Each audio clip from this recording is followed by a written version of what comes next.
깊은 산 중 오래된 절간에서 한 스님이 작은 방 하나에 앉아 계셨습니다. 방 안에는 책 몇 권과 옷 한 벌, 그리고 빈 그릇 하나뿐. 찾아온 손님이 물었습니다. 스님, 이렇게 아무것도 없이 어떻게 사십니까?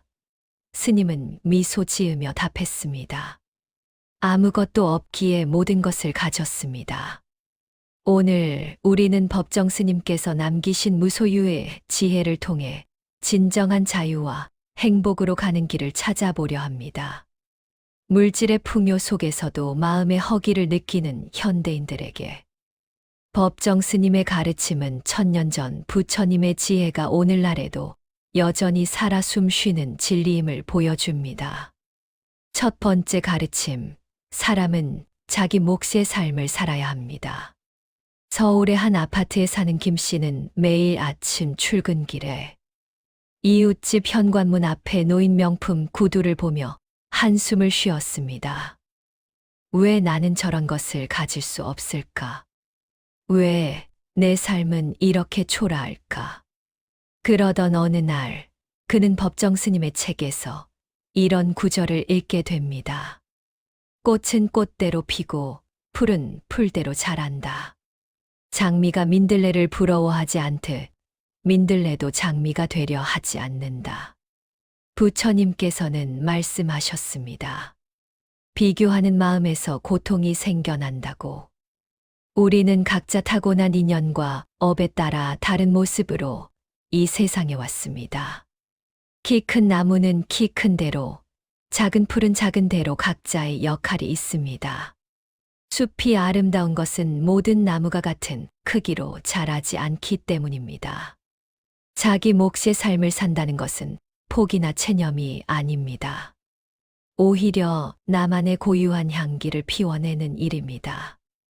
연꽃은 진흙탕에서 피어나지만 그 진흙을 원망하지 않습니다. 오히려 진흙을 양분 삼아 더욱 맑고 향기로운 꽃을 피워냅니다. 우리도 마찬가지입니다. 지금 내가 서 있는 이 자리에서 내게 주어진 조건 속에서 나만이 피울 수 있는 꽃을 피우면 됩니다. 두 번째 가르침, 크게 버리는 사람만이 크게 얻습니다. 어느 부자 청년이 부처님을 찾아와 물었습니다. 저는 많은 것을 가졌는데도 왜 행복하지 않을까요? 부처님은 그에게 손에 든 금덩이를 놓으라고 하셨습니다. 청년이 금덩이를 놓자 부처님은 다시 말씀하셨습니다. 이제 다른 손에 든 은덩이도 놓으시오. 청년이 은덩이마저 놓자 부처님은 미소 지으며 말씀하셨습니다. 이제 그 놓으려는 마음마저 놓으시오. 우리는 물건을 소유한다고 생각하지만 사실은 물건이 우리를 소유합니다.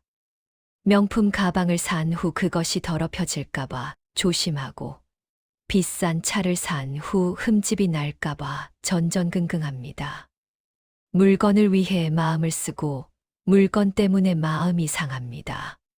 주인과 종의 위치가 바뀐 것입니다. 법정 스님은 송광사에 계실 때 신도들이 보내온 선물을 모두 나누어 주셨다고 합니다. 심지어 아끼던 책까지도 필요한 사람에게 건네주셨습니다. 그런데 신기한 일이 일어났습니다.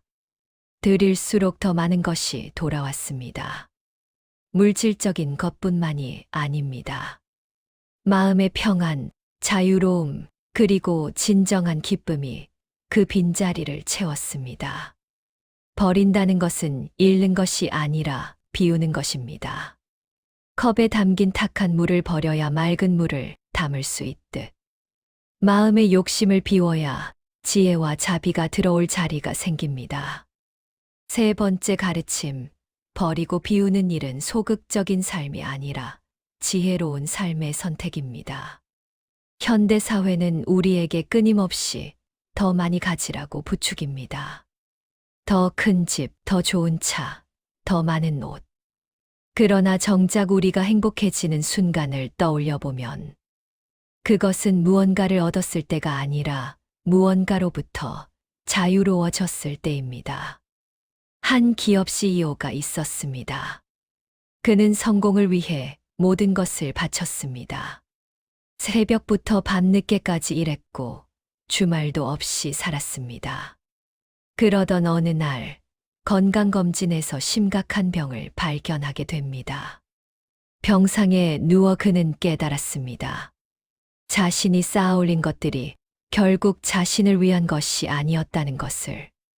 병이 나은 후 그는 삶의 방식을 완전히 바꿨습니다.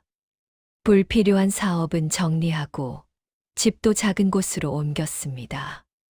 대신 가족과 보내는 시간을 늘리고 명상과 독서의 시간을 할애했습니다. 그리고 말했습니다. 이제야 진짜 부자가 된 것 같습니다. 무소유는 아무것도 하지 않는 것이 아닙니다.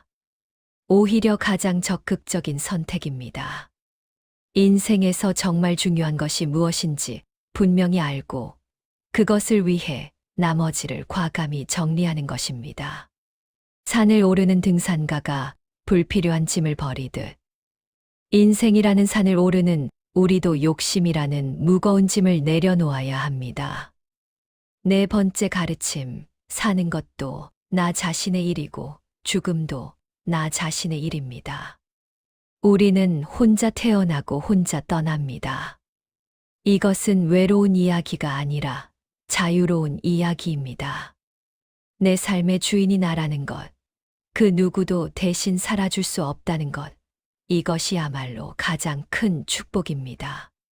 경주의 한 노스님이 임종을 앞두고 제자들을 불러 모았습니다. 제자들은 스님의 마지막 가르침을 듣고자 귀를 기울였습니다. 스님은 잔잔히 미소 지으며 말했습니다. 평생 수행했지만 이제야 깨닫는다. 태어날 때도 혼자, 살 때도 혼자, 갈 때도 혼자다. 그러니 누구를 원망하고 누구에게 기댈 것인가? 오직 자기 마음을 등불 삼아 가라. 혼자라는 것은 고독한 것이 아니라 온전한 것입니다. 꽃 한 송이가 홀로 피어도 온 우주와 연결되어 있듯 우리도 혼자이면서 동시에 모든 것과 하나입니다. 이것을 불교에서는 연기라고 합니다. 독립적이면서도 상호의존적인 존재, 그것이 바로 우리입니다.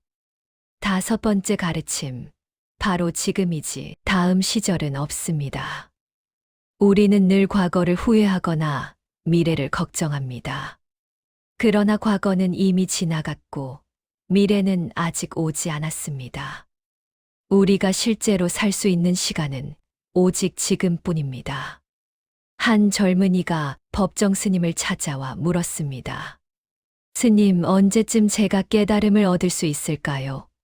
스님은 앞마당의 대나무를 가리키며 말했습니다. 저 대나무를 보시오. 5년 동안 땅속에서 뿌리만 내리다가 어느 순간 하루에 1미터씩 자라 한 달 만에 30미터가 됩니다. 그렇다면 대나무가 자란 것은 한 달입니까? 5년입니까? 젊은이가 대답을 못하자 스님은 계속 말씀하셨습니다. 깨달음도 마찬가지입니다. 지금 이 순간에 정진이 없으면 미래의 깨달음도 없습니다. 그러니 지금 바로 여기서 최선을 다하십시오. 법정 스님은 무소유를 실천하며 살다가 2010년 봄 조용히 이 세상을 떠나셨습니다. 스님이 남기고 간 것은 많지 않았습니다. 낡은 승복 몇 벌과 책 몇 권, 그리고 수많은 사람들의 가슴 속에 심어진 깨달음의 씨앗이었습니다. 무소유는 가난이 아니라 자유입니다. 비움은 없음이 아니라 충만입니다. 버림은 상실이 아니라 획득입니다. 아무것도 갖지 않을 때 비로소 온 세상을 갖게 됩니다. 지금 이 순간 당신의 삶에서 무엇을 내려놓을 수 있을까요? 물건일 수도 있고, 관계일 수도 있고, 마음의 짐일 수도 있습니다. 작은 것 하나라도 내려놓아 보세요. 그 빈자리에 평화가, 자유가, 그리고 진정한 행복이 찾아올 것입니다. 산사의 저녁 종소리가 울려 퍼집니다. 그 종소리는 우리에게 묻습니다. 오늘 하루 당신은 무엇을 채웠고 무엇을 비웠습니까? 텅 빈 충만, 그것이 무소유의 삶입니다. 법정 스님의 가르침이 오늘 이 순간 당신의 마음의 작은 울림이 되기를 바랍니다. 남는 것은 마음뿐입니다. 가는 것도 마음뿐입니다. 그 마음마저 내려놓을 때 우리는 진정 자유로워집니다. 구독과 좋아요로 지혜로운 삶 함께 하세요. 감사합니다.